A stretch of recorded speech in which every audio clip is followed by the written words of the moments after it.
የመካከለኛው ምስራቅ ጦርነት በከፍተኛ ሁኔታ ተባብሷል። ኢራን በእስራኤል ዋና ከተማ ቴል አቪቭና በሰሜናዊ ግዛቶች ላይ መጠነ ሰፊ የሚሳኤል ጥቃት ፈጽማለች። ትራምፕ አሜሪካ ጦርነቱን ለማስቆም እየተነጋገረች ነው ቢሉም ኢራን እስራኤልና የባህረ ሰላጤውን የአረብ ሀገራት ኢላማ ማድረጓን ገፍታበታለች።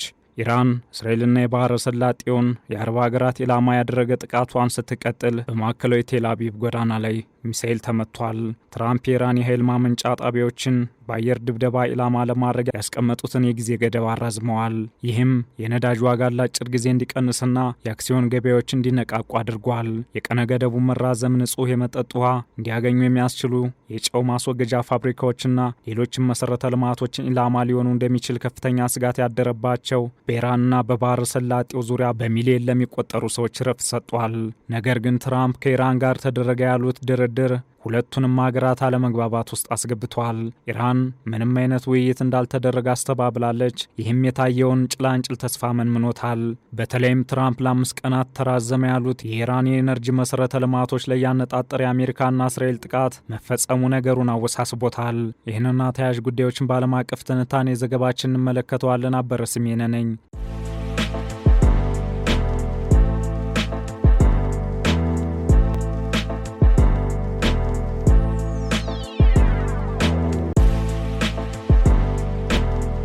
የኢራን ፓርላማ አፈ ጉባኤ ሙሐመድ ቃሊፋ ከአሜሪካ ጋር ምንም አይነት ድርድር እንዳልተደረገ አረጋግጠዋል።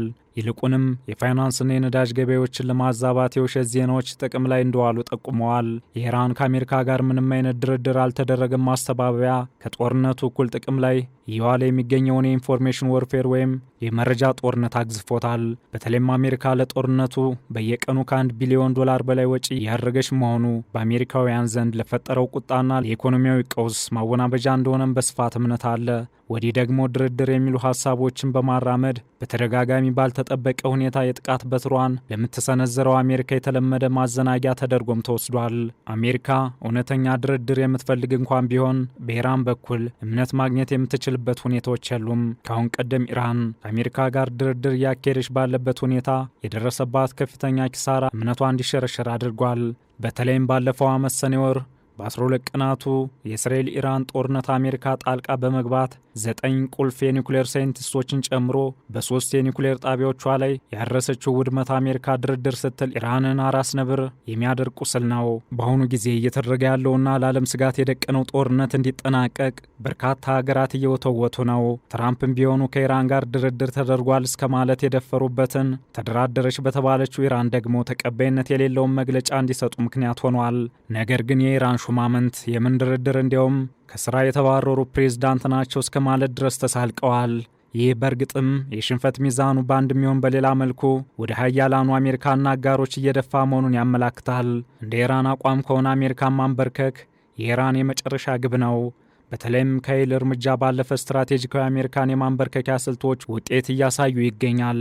በተለይም 20 በመቶ የሚሆነው የዓለም የነዳጅ አቅርቦት መስመርን በመዝጋት በተፈጠረው የነዳጅ ቀውስ ሀገራት አሜሪካ ላይ ጫና እንዲፈጥሩ ያደረገችበት መንገድ ተጠቃሽ ነው።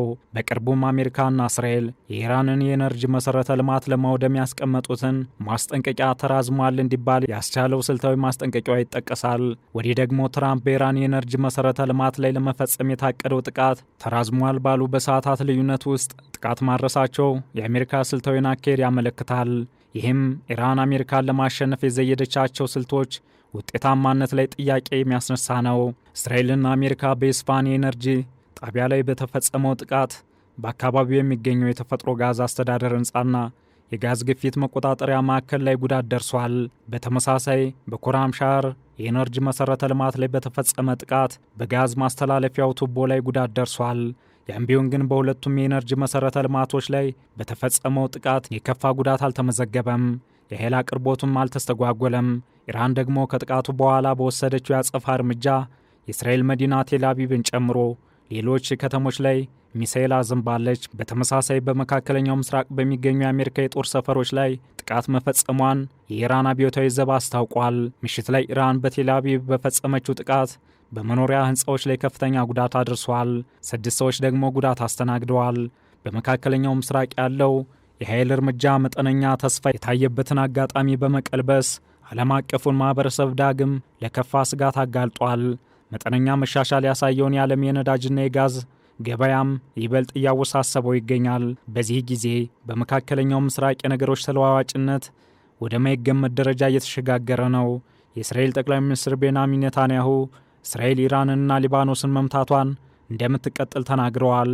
ከዚህ በላይ ይመጣልን ባይ ናቸው።